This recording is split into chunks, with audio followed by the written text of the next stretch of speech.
सृष्टि जो कि पूरी तरीके से टूट चुकी थी, वह पूरी तरीके से बाहर बैठी हुई रो रही थी। तभी अचानक से कोई उसके पास आया और अपने हाथ से रुमाल को निकालते हुए सृष्टि की तरफ बढ़ाते हुए बोला, चुप हो जाओ और अपने आंसुओं को पोंछ लो। जैसे ही सृष्टि ने किसी की आवाज़ सुनी, हुए अचानक से थोड़ी सी हैरान हो गई थी और उसने अपनी उन्हीं नम आंखों से अपना सिर ऊपर करके उसकी तरफ देखा, तो उसकी आंसुओं से भरी नजरें जाकर ऋषि की काली और अट्रैक्टिव आंखों से चाटक रहे, जो कि उसकी तरफ ही देख रहा था। वह काफी देर कार में बैठ नहीं पाया था, जैसे वह बाहर आ गया था। जब किसी ऋषि ने उसके आंसुओं से भरी चेहरा देखा, तो उसे अपने दिल में काफी ज्यादा तेज दर्द हुआ। वहीं अचानक से ऋषि को अपने सामने देखकर सृष्टि ने जल्दी से अपने आंसुओं को साफ किया और इधर उधर देखते बोला, तुम यहाँ पर क्या कर रहे हो? जिस पर ऋषि ने इधर उधर देखते हुए कहा, मुझे यहाँ पर पलक भाभी ने तुम्हें लाने के लिए कहा था और मैं तुम्हें लेने के लिए आया हूँ, लेकिन तुम्हें क्या हुआ है? तुम रो क्यों रही हो? सब ठीक है ना? और ये तभी उसकी आंखें अचानक से उसके गाल पर छपे हुए थप्पड़ पड़ गई, तो अचानक से उसकी आंखें गुस्से से भर आई थी। उसने जल्दी से उसके पास बैठते हुए उसके चेहरे को अपने हाथों में लेते हुए कहा, अब तुम्हारे चेहरे को क्या हुआ? ये किसने किया? बताओ मुझे, तुम्हें किसने मारा है? किसने मारा है तुम्हें? बताओ मुझे। वहीं उसकी कही बात को सुनकर और उसके अचानक से ऐसे पकड़ने की वजह से सृष्टि अचानक से अपने होश में वापस आई थी और उसने जल्दी से अपने चेहरे को ऋषि के हाथों से छुड़ाते हुए कहा और खुद को ठीक किया। और फिर उसने अपने कपड़ों को झाड़ते हुए जल्दी से खड़े होते कहा, इससे तुम्हें कोई फर्क नहीं पड़ना चाहिए। ये कहते हुए वह अपनी लगेज को उठाया और फिर ऋषि की कार की तरफ बढ़ गई थी। वहीं उसके ऐसे रूड जवाब को सुनकर ऋषि को काफी ज्यादा गुस्सा आ रहा था। उसने अपने हाथों की मुट्ठियों को कसकर बंद कर लिया था और वह जाते हुए सृष्टि को ही देख रहा था। उसकी पकड़ रुमाल पर काफी ज्यादा कस गई थी, लेकिन उसने कुछ नहीं कहा और फिर वह जाते हुए सृष्टि की तरफ देखता रहा। थोड़ी देर बाद वह भी कार की तरफ बढ़ गया था। वह दोनों ही कार में बैठकर वहां से पलक के घर जाने के लिए निकल गए थे। पूरे रास्ते सृष्टि खामोश रही थी और शीशे से बाहर की तरफ रोड की तरफ देख रही थी। उसके चेहरे पर कोई भी एक्सप्रेशन नहीं थे। वहीं ऋषि हर सेकंड बार बार उसकी तरफ ही देख रहा था। वह सब कुछ जानना चाहता था कि आखिरकार वह क्यों रो रही थी, क्या हुआ है। लेकिन सृष्टि ने पूरे रास्ते उसे एक भी शब्द नहीं कहा था। आधे घंटे बाद कार पलक के घर पहुंच गई थी। कार से निकलते ही पहले सृष्टि ने अपने चेहरे को मेकअप से थोड़ा सही कर लिया था, जिससे पलक परेशान ना हो। और फिर वह यूं मुस्कुराते हुए सबसे जाकर मिली और जल्दी से तैयार होने के लिए चली गई थी। ऋषि बस उसे देख रहा था कि आखिर ये लड़की इतना क्यों दिखावा करती है। और फिर उसने गहरी सांस ली और फिर सभी के साथ जाकर हॉल में बैठ गया था। शाम के होते ही मेहंदी सेरेमनी भी स्टार्ट हो चुकी थी। पलक की मेहंदी और सबके लिए पूरी एक मेहंदी आर्टिस्ट की टीम बुलाई गई थी, जिससे सभी लोग वहां पर सभी के हाथों पर मेहंदी रख रहे थे। दिव्या रागनी ने सबसे पहले ही मेहंदी रखवा ली थी, जिसकी वजह से रागनी जल्दी से दिव्या को खींचते हुए लड़कों के ग्रुप की तरफ चली गई थी और वह ऋषि के पास सोफे पर बैठकर अपने हाथ दिखाते बोली, भाई देखिए, बताइए मेरी मेहंदी कैसी लग रही है। भले ही रागनी बात ऋषि से कर रही थी, लेकिन उसकी नजरें तो पास में ही बैठे हुए सोफे पर सिद्धार्थ के ऊपर टिकी हुई थी। वह चाहती थी कि वह भी उसकी मेहंदी की तरफ देखे, लेकिन सिद्धार्थ की नजरें तो उस पर थी ही नहीं। वह अविनाश की मेहंदी के बगल में बैठा हुआ दिव्या को ही चुपचाप से देख रहा था। वहीं खुद के ऊपर सिद्धार्थ की नजरों को महसूस करके दिव्या को काफ़ी ज़्यादा अनकंफर्टेबल फील हो रहा था। साथ ही उसे काफ़ी ज़्यादा गुस्सा भी आ रहा था, लेकिन बेचारी वह कुछ बोल भी नहीं तो नहीं पा रही थी। वहीं ऋषि ने रागनी की मेहंदी देखकर कहा, बहुत खूबसूरत है। लेकिन तभी ऋषि ने अचानक से उसके हाथ को पकड़ते हुए धीरे से कहा, एक मिनट, ये क्या है? जिस पर रागनी जो कि सिद्धार्थ को देख रही थी, उसने जल्दी से अपने हाथ में उस जगह देखा जहाँ पर ऋषि इशारा कर रहा था।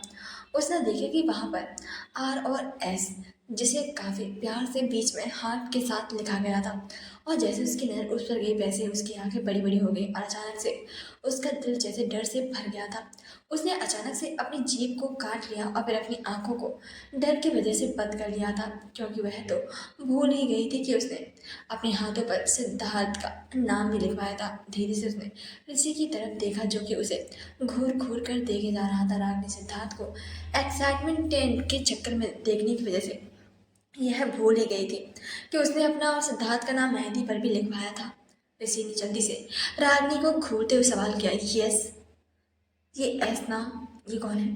यह सुनकर रागिनी की बोलती तो जैसे पूरी तरीके से बंदी हो गई थी। वह जल्दी से अपने दिमाग को दौड़ाने लगी थी। उसने जल्दी से डरते हुए कहा, वह भाई। जिस पर ऋषि की आंखें और भी ज्यादा डार्कनेस से भर आई थी। उसने बिल्कुल एक्सप्रेशनलेस चेहरे से के साथ पूछा, कुछ पूछा हूं मैं प्रिंसेस, इसलिए सही सही से जवाब दो मुझे।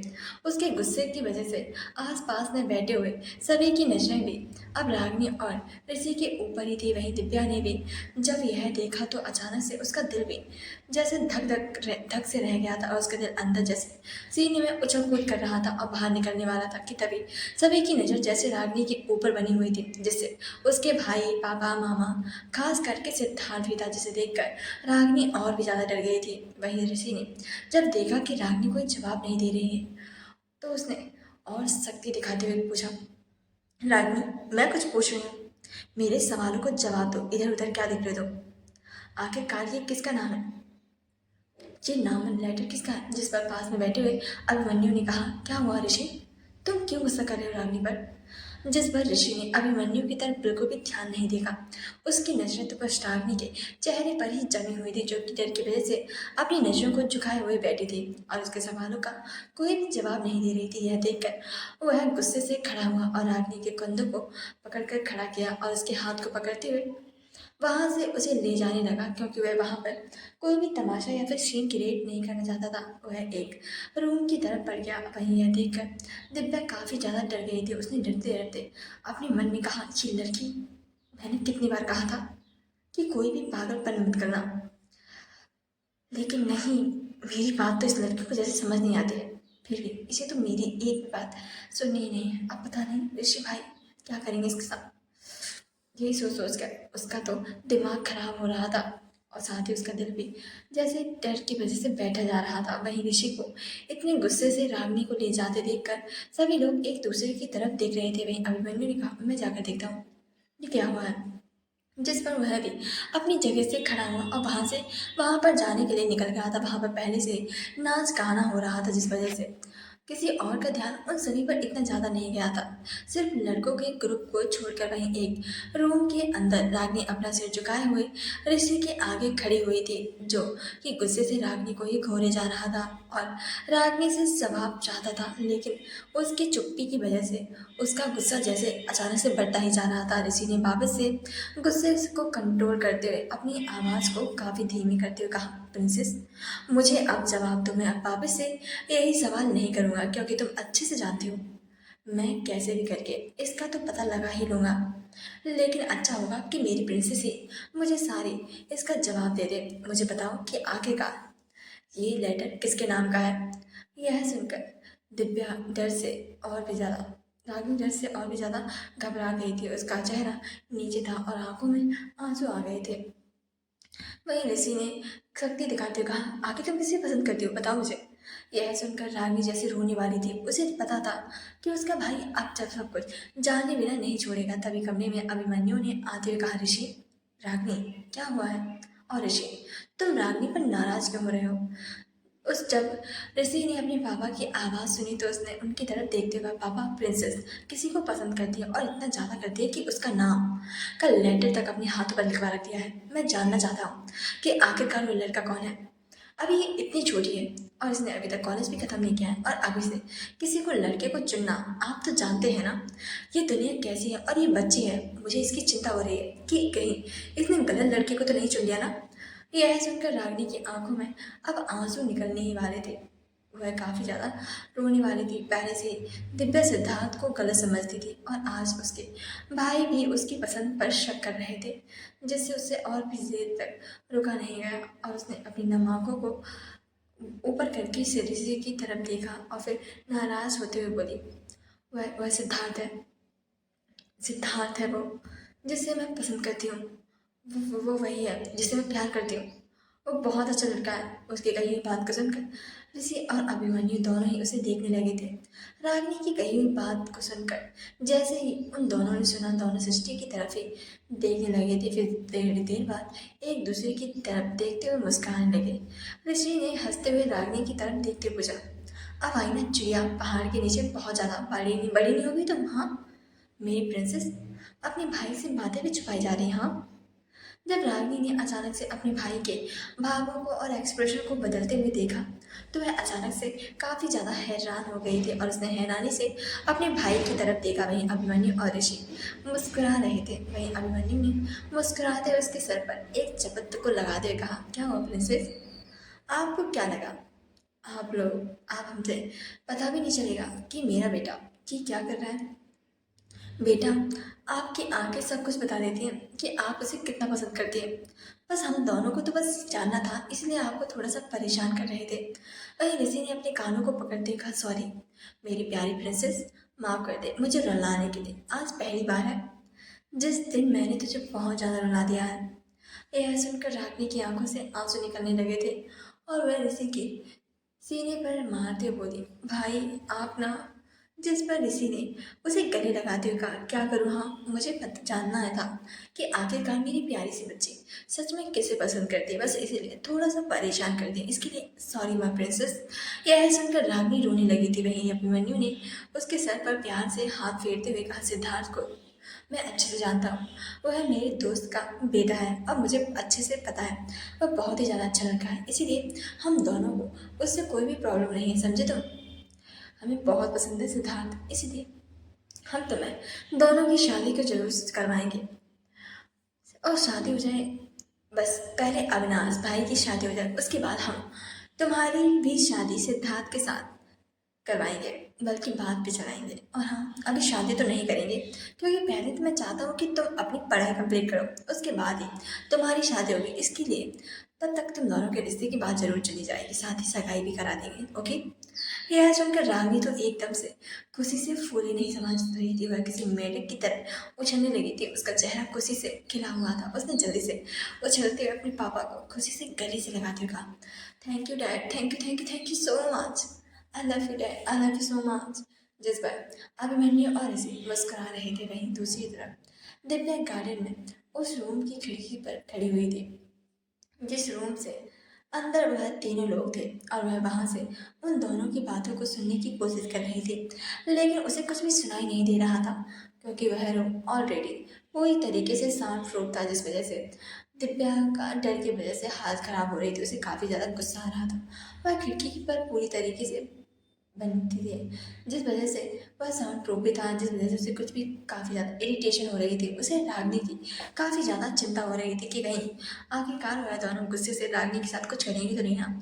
वह इरिटेट हो ही रही थी कि तभी अचानक से किसी ने उसके कंधे पर हाथ रखा। जैसे ही दिव्या ने किसी के हाथ को अपने कंधे पर महसूस किया, वह अचानक से डर गई और अचानक से चीखती हुई पीछे की तरफ मुड़ी तो सिद्धार्थ उसके सामने खड़ा था।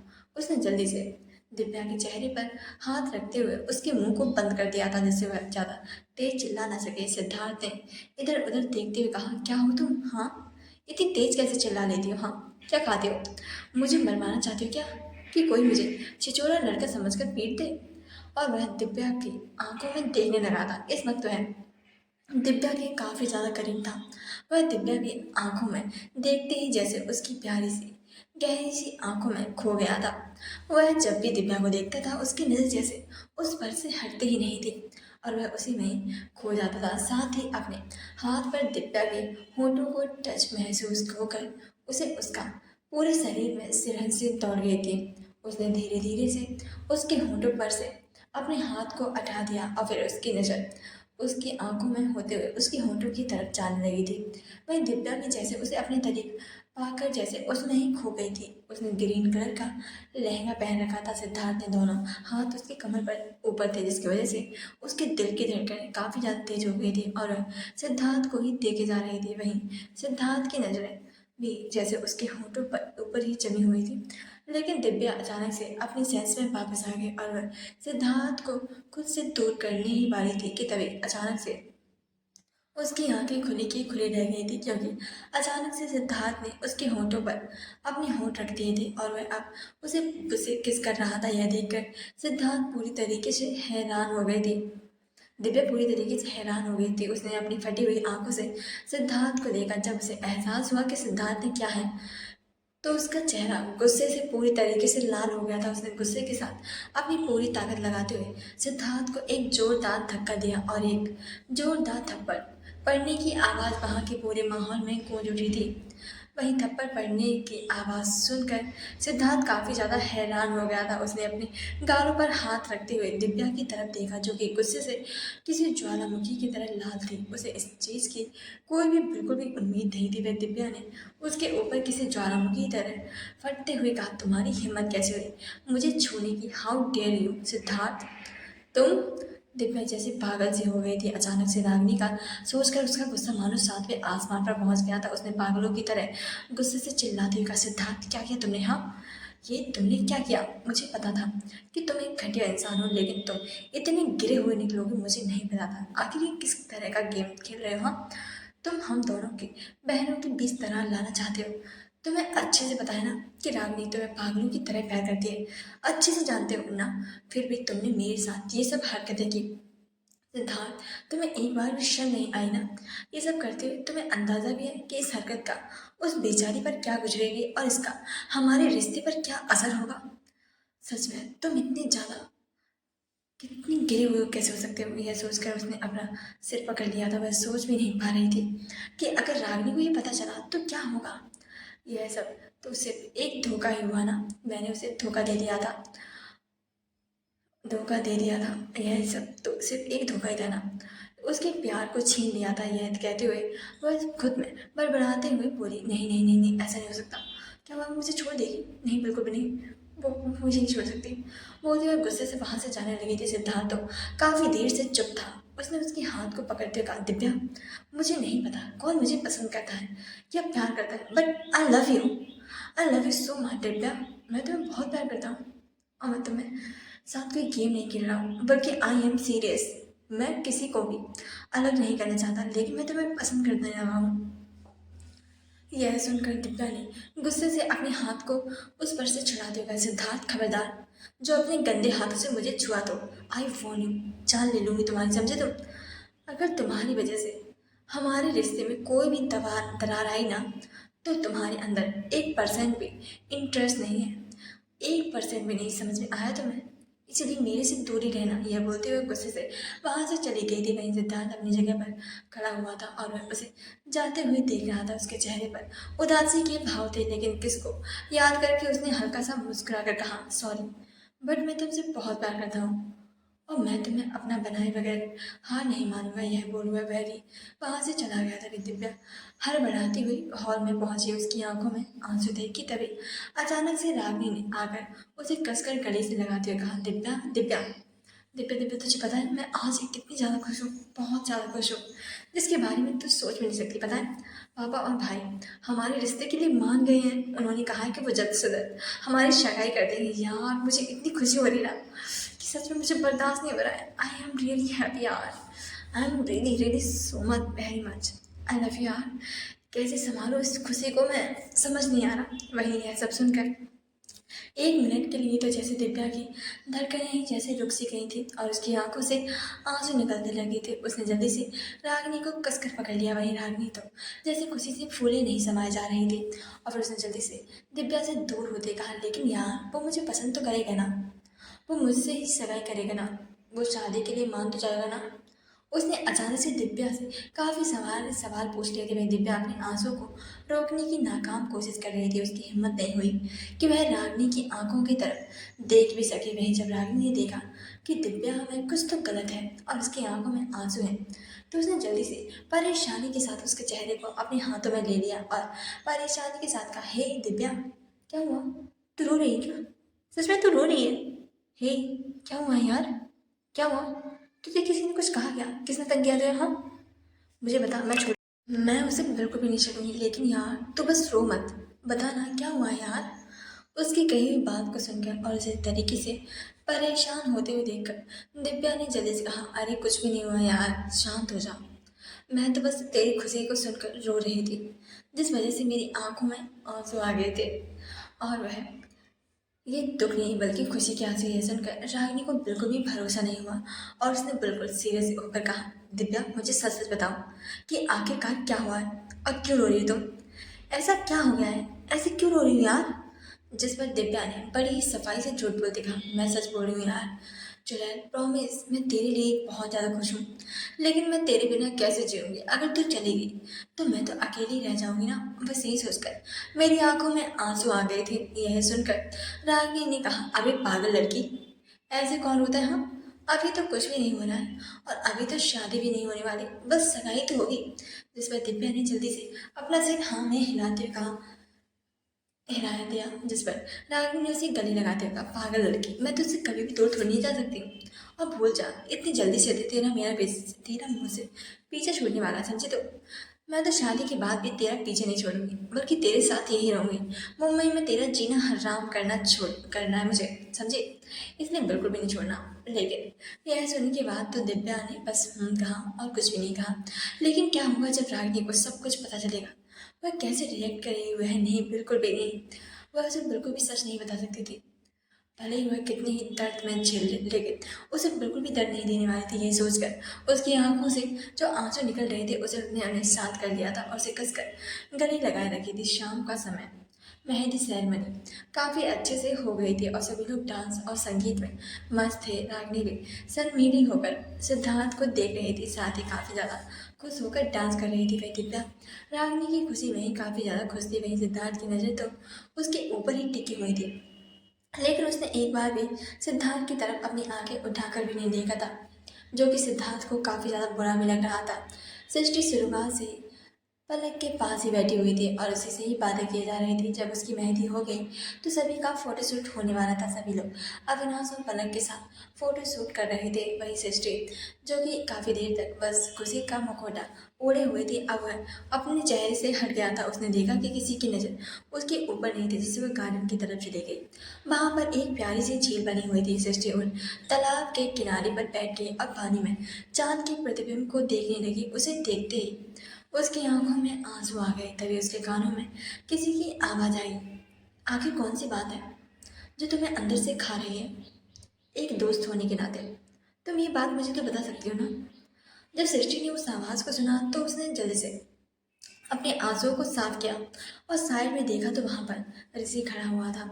उसकी नजरें भी तालाब में चांद पर ही थी। उसने सृष्टि की तरफ नहीं देखा था। सृष्टि ने कहा, क्या तुम मेरा पीछा कर रहे हो? क्या तुम यहाँ पर क्या कर रहे हो? हाँ, और हम दोस्त कब बन गए? मैंने तुम्हें कोई दोस्त नहीं बनाया। जिस पर ऋषि ने उसकी तरफ देखते कहा, हाँ सही कहा, मैं तुम्हारा पीछा कर रहा हूँ क्योंकि मैं जानना चाहता हूँ, दोस्त नहीं तो हम दोस्त बन सकते हैं।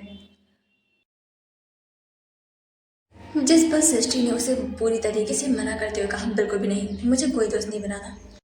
यह बोल वह जाने लगी कि ऋषि ने उसे एकदम से अपनी बाहों में पकड़ लिया और मजबूती से पकड़ते हुए कहा, हिलो मत वरना मैं तुम्हें किस कर दूंगा। यह सुनकर सृष्टि के शब्द जैसे अचानक से उसके गले में ही अटक गए थे और वह हैरान होकर ऋषि को देखने लगी थी, जिसका चेहरा बिल्कुल सीरियस था, जिससे उसकी बिल्कुल भी हिम्मत नहीं हुई कि वह अपनी जगह से एक इंच भी हिल सके। बल्कि उसने अपनी बड़ी बड़ी पलकों को झपकाते हुए कहा, आखिरकार तुम ये क्यों कर रहे हो? हाँ। उसकी बात सुनकर ऋषि ने थोड़ी सी सीरियस होकर कहा, क्योंकि तुम मेरे दिमाग से निकल नहीं रही हो। तुम जब से मेरी लाइफ में आई हो ना, मैं बस तुम्हें ही सोचता रहता हूँ। हर वक्त मेरे दिमाग में बस तुम ही चलती रहती हो। तुम कौन हो, क्या हो, क्या हुआ है तुम्हारे साथ, तुम सही हो नहीं हो, तुम क्यों रो रही हो, हर वक्त मेरे दिमाग में ये सब चलता रहता है। ऊपर से तो तुम मुझे किसी भी चीज़ का जवाब भी नहीं देती हो। मैं बहुत ही ज़्यादा इरिटेट हो गया हूँ। बताओ मुझे क्या किया है? हाँ, तुमने कोई जादू किया क्या मेरे ऊपर? मैं कभी भी किसी भी लड़की के इतने करीब नहीं गया, लेकिन मैं तुम्हारे करीब जाने से खुद को रोक नहीं पाता। तुम मुझे इग्नोर करते हो तो मुझे गुस्सा आने लगता है। तो मैं देखता हूँ तो मेरा दिल धड़कने लगता है, दिल की धड़कनें बढ़ जाती हैं। आखिर क्या है ये सब बोलते हुए इसकी आंखों में गुस्सा और चेहरे पर इरिटेशन साफ देखी जा सकती थी। वहीं उसकी बातों को सुनकर सृष्टि काफ़ी ज़्यादा हैरान थी और वह हैरान होकर उसकी तरफ देख रही थी। और फिर उसने जल्दी से कहा, मुझे क्या करना है हाँ इन सब से? तुम मुझे क्यों बता रहे हो सब?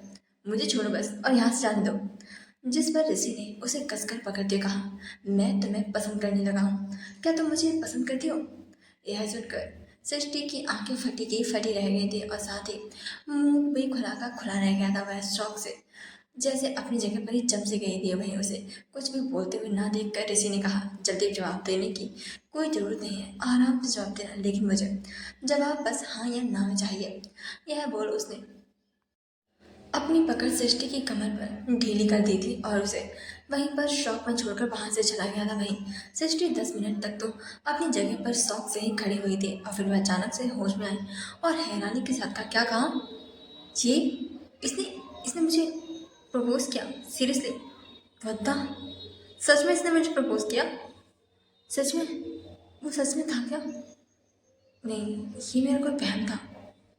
और उसने जल्दी से अपने आप को चिकोटी काटी तो उसे काफ़ी दर्द हुआ, जिससे उसकी आंखें और भी ज़्यादा बड़ी हो गई थी। उसने हैरानी के साथ कहा कि सच में वो सच में मुझे पसंद करता है। यही सोच कर वह अचानक से एक अजीब सी खुशी से भर गई थी, लेकिन अचानक से वह जैसे ख्वाब से बाहर आई हो और अचानक से उसे याद आया कि कल उसकी शादी होने वाली है और वह किसी को भी बाय बनाने वाली है, जिससे उसके चेहरे से स्माइल जैसे गायब होती गई।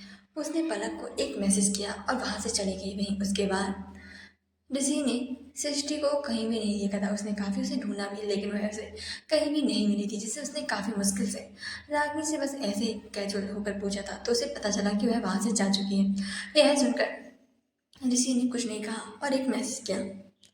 वहीं अस्पताल का सन्नाटा कमरे के भीतर गहराई में महसूस किया जा सकता था। सृष्टि अपनी दादी के पास बैठी हुई थी, जिनकी बूढ़ी और झुर्रियां वाली अंगुलियां सृष्टि के हाथों में थी। उनकी आंखें बंद हैं, लेकिन सृष्टि के दिल में एक झंक छिड़ी हुई थी। उसकी आंखों में दर्द और निराशा है, जो उसके चेहरे पर स्पष्ट दिखाई दे रहा था। उसने फोन पर ऋषि के मैसेज को देखा, जिसमें लिखा हुआ था, ज़्यादा प्रेशर दे दिया हो तो उसके लिए सॉरी। तुम आराम से अपना टाइम लेकर मुझे बता सकती हो, मुझे कोई जल्दी नहीं है। और उस मैसेज को पढ़कर उसकी आंखें और नम हो गई थी। क्या अगर ये कोई और हालत होते तो वह ऋषि को चुनती? वह जानती थी ऋषि बहुत ज़्यादा अच्छा है और उसे वह थोड़ा बहुत पसंद भी था, लेकिन शायद वह पसंद करने भी लगी थी। लेकिन वह ये अच्छे से जानते थे कि उसके और ऋषि का कोई फ्यूचर भी नहीं था, जिससे उस फ़ोन को साइड रख दिया और अपनी दादी की तरफ देखने लगी थी। और अपनी दादी को देखते हुए उसने काफ़ी दर्द में कहा, दादी ये सब कैसे हो सकता है? हाँ, पापा कैसे इतने गंदे हो सकते हैं कि उन्हें अपनी बेटी की बेबसी नजर नहीं आई? वह आज भी बस मुझ पर ही इल्ज़ाम लगा रहे थे। क्या सच में वो मेरे पिता ही थे ना? दादी सब अपनी बेटी से कितनी राय पूछते हैं, लेकिन उन्होंने तो मेरी बेटी को ही अपनी बेटी को ही मजबूर कर दिया शादी के लिए। वह अपनी दादी की ओर देखती है। उनकी निशब्द उपस्थिति उन्हें कुछ सांत्वना देती है, लेकिन उसके अंदर का दर्द कम नहीं होता। सृष्टि धीरे से दादी से धीमे से वापस से बोलती है, दादी हमने हमेशा सोचा था कि पापा मेरी खुशी के लिए कुछ भी करेंगे। वह भले ही मुझे अभी नहीं समझते, लेकिन समझेंगे, प्यार करेंगे, बिल्कुल कोयल की तरह, उसकी तरह मेरी केयर करेंगे। बिल्कुल अब लगता है कि उसकी नज़र में तो सिर्फ मैं एक बोझ हूँ और हमेशा से सिर्फ एक बोझ ही थी, जिसे जल्द से जल्द वह किसी के और हवाले कर देना चाहते। उसकी आंखों में आंसू आ जाते हैं जब वह अपने पिता के बारे में सोचती है। वह आंसुओं के साथ खुद से कहती है, पापा ने तो कभी भी ये जानने की कोशिश भी नहीं की वह जिससे मेरी शादी करवा रहे हैं वह कौन है, क्या वह अच्छा इंसान है भी या नहीं। वह बस उस औरत की बातों में आ गए जिसने कभी भी मुझे बेटी की तरह नहीं समझा था, कभी मुझे प्यार नहीं किया था। वह अपनी अंगुलियों से लगी हुई लगाई की अंगूठी की ओर देखती है और उसे महसूस होता है कि जैसे ये अंगूठी उसकी सारी खुशियों को जकड़े हुई थी। यह अंगूठी नैना ने उसे जबरदस्ती पहनाई थी। सृष्टि उसे देखकर काफी दर्द में मन ही मन कहती है, कैसे कोई पिता अपनी बेटी को इस तरीके से नर्क में धकेल सकते हैं? क्या वह इंसान है भी? वह इंसान एक प्लेबॉय था जो केवल खेल खेलता है लोगों की भावनाओं से। उसके साथ मुझे भी बांध रहे हैं। वह अपने फ़ोन को देखती जहाँ ऋषि का मैसेज था अब भी स्क्रीन पर चमक रहा था। उसके दिल में और भी गहरा दर्द होता है। सृष्टि मैसेज पढ़ते हुए अपनी आंखों से आंसू पोंछती है, लेकिन दर्द उसकी आंखों में अब भी झलक रहा था। फिर उसने एक गहरी सांस ली और अपनी जगह से खड़ी हुई और खिड़की से बाहर की तरफ बढ़ गई, जहाँ पर बाहर का दृश्य साफ दिखाई दे रहा था। उसकी आंखों में आंसू थे। उसने अपने मन में कहा, ये लड़ाई अभी खत्म नहीं हुई है। मैं इस शादी को स्वीकार कर रही हूँ, लेकिन मैं अपनी खुशियों के लिए भी लड़ूंगी, चाहे ये रास्ता कितना भी कठिन हो। मैं ऐसे ही अकेले पार करूंगी। अब मैं अपने लिए लड़ूंगी, अपनी खुशी के लिए और अपने आप से मान के लिए भी, चाहे जो भी हो। मैं खुद को कभी खो नहीं सकती, लेकिन मुझे कोई भी कंट्रोल नहीं कर सकता। मैं अपनी मर्जी की मालकिन हूँ और मैं किसी को भी अपनी ज़िंदगी के साथ खेलने नहीं दूंगी। सृष्टि की आंखों में अभी भी आंसू थे, लेकिन उस काफ़ी ज़्यादा गुस्सा भी था। उसके दिल में एक अजीब सा खालीपन था। वह खिड़की से बाहर अंधेरे को घूर रही थी, जैसे किसी रोशनी की तलाश कर रही हो, लेकिन वहाँ सिर्फ अंधेरा ही अंधेरा था। वह ऋषि का मैसेज और आज हुई सारी चीज़ों को भूलने की कोशिश कर रही थी, लेकिन हर कोशिश उसे अंदर से ही उसे और भी ज़्यादा चोटिल कर रही थी। अगले दिन अविनाश और पलक की शादी को मुंबई के बीच किनारे में बने हुए एक बड़े से फार्म हाउस पर रखा गया था। वह फार्म हाउस काफ़ी ज़्यादा बड़ा और बेहद ही खूबसूरत था। साथ ही बीच किनारे होने के बाद वजह से वहाँ पर खूबसूरती और भी बढ़ गई थी। पूरे बीच को काफ़ी ज़्यादा खूबसूरती से सजाया गया था। हर तरफ वाइट कलर के फूलों और लाइटें की गई थी, जिस वजह से वह पूरा बीच ही जगमग जगमग लाइटों से जगमगा रहा था। वह सच में काफ़ी ज़्यादा खूबसूरत लग रहा था। वहाँ पर शहर के सभी बड़े बड़े जाने माने लोग आए हुए थे। बड़े बड़े डांसर सिंगर वहाँ पर बने हुए बड़े से स्टेज पर डांस कर रहे थे, सभी को एंजॉयमेंट कर रहे थे। वहाँ पर रजावत फैमिली पहले से ही मौजूद थी। दिलीप जी सारी चीज़ों को खुद से ध्यान रख रहे थे। वहीं सभी फार्म हाउस के एक बड़े से रूम के अंदर पलक को मेकअप आर्टिस्ट के घेरा हुआ था और वह उसका मेकअप कर रहे थे। उसका पूरा मेकअप खत्म नहीं होने वाला था, तभी सृष्टि ने उसके रूम में आते हुए कहा, ओ ला वाह, सो ब्यूटीफुल यार, कितनी गॉर्जियस लग रही हो। उसे देखकर वह उछलने लगी थी। उसके ऐसे रिएक्शन को देखकर पलक ने उसे शीशे से देखते हुए घूरते कहा, ज़्यादा ओवर एक्टिंग नहीं कर, मत कर, समझी। और सच सच बता कि आखिर मैं कैसे लग रही हूँ, ज़्यादा हैवी हो रहा है क्या। और वह उसकी तरफ पलट गई और अपनी नजरों में परेशानी के साथ उसे देख रही थी, क्योंकि उसका मेकअप खत्म भी हो चुका था, जिस वजह से सभी लोग वहां से चले भी गए थे और उन दोनों को अकेला छोड़ दिया था। वहीं पलक की बात को सुनकर सृष्टि ने खुशी के साथ उछलते हुए कहा, नहीं नहीं, बिल्कुल भी नहीं, कोई भी एवर एक्टिंग नहीं कर रही हूँ और ना ही तेरा मेकअप यहाँ हैवी हो रहा है। तू तो इतनी ज़्यादा खूबसूरत लग रही है ना कि मन कर रहा है कि अभी अब ना जूजी की जगह मैं ही तुझसे शादी कर लूँ। मेरे मन में चल रहा है यार तेरे साथ सुहागरात मनाने के लिए, बोल मेरी शादी करेगी क्या। हाय, क्या लाजवाब लग रही है यार, मेरा दिल तेरे ऊपर लट्टू हो गया है। पलक ने एक लाइट कलर का वेडिंग ड्रेस पहन रखा हुआ था। उसने ऊपर से उसका लाइट मेकअप और हल्की ज्वेलरी में वह बला की खूबसूरत लग रही थी, लेकिन सृष्टि की गोल मटोल सी बातों को सुनकर पलक ने काफ़ी गंदे से एक्सप्रेशन को बनाते हुए कहा, अपने बॉयफ्रेंड के साथ सुहागरात मनाना समझी। मेरे पास ऑलरेडी मेरे होने वाला पति है। जिस पर सृष्टि का मुंह बन गया था, लेकिन फिर वह जल्दी से उसको गले से लगाते बोली, आई लव यू यार, I really really love you so much. पता है मैं कितनी ज़्यादा खुश हूँ, मैंने इस दिन का कितना ज़्यादा वेट किया है। I am really so happy, really आज दिल से बहुत खुश हूँ, बहुत ज़्यादा, कि मेरी बेस्ट डे अब एक नई लाइफ शुरू करने जा रही है। आई लव यू यार, बस मुझे बोलना मत, समझी तुम। ये कहते हुए उसकी आंखें नम हो गई थी। उसकी आंखों से आंसू नीचे छलक गए थे। यह देखकर पलक ने जल्दी से दूर करते हुए छोटे से चेहरे को अपने हाथों में लेते हुए गुस्से के साथ कहा, तू पागल लड़की, तुझे लगता है मैं तुझे भूल सकती हूँ हाँ। तूने मेरी आधी जान खा रखी है, समझी। तू तो मेरी जान है यार, मेरी आत्मा है। इंसान कुछ भी भूल सकता है, लेकिन अपनी आत्मा को नहीं। और वो तो ऐसे रही है जैसे तुझे हमेशा के लिए छोड़ रही हूँ हाँ। ना बेटा ना, बिल्कुल भी नहीं, मैं तो तेरी जान खाने के लिए हमेशा रहूंगी ना। मैं तुझे बिल्कुल भी नहीं छोड़ने वाली, समझी। तो अभी तो मत मुझे तेरे लिए एक अच्छा सा हैंडसम सा और तेरी बात मानने वाला लड़का भी ढूंढना है ना, जो मेरी जान को मुझसे भी ज़्यादा प्यार करे। फिर उसके बाद मुझे तेरी शादी करनी है, उसके बाद तेरे बच्चे को देखना है और उसे गोदी में खिलाना है और मुझे मासी मासी कहकर पुकारेंगे, और फिर तेरे बच्चे की शादी अपने बच्चों के साथ करूँगी, यानी कि तेरा पीछे तो मैं जिंदगी भर नहीं छोड़ने वाली, इसीलिए भूल जा। ये सब सुनने के बाद सृष्टि ने जल्दी से मना करते कहा, नहीं नहीं बेटा, मुझे तेरे साथ इतना भी नहीं जीना, समझे। तो मुझे तो तेरा अब और ज़्यादा गुस्सा नहीं झेला जाएगा।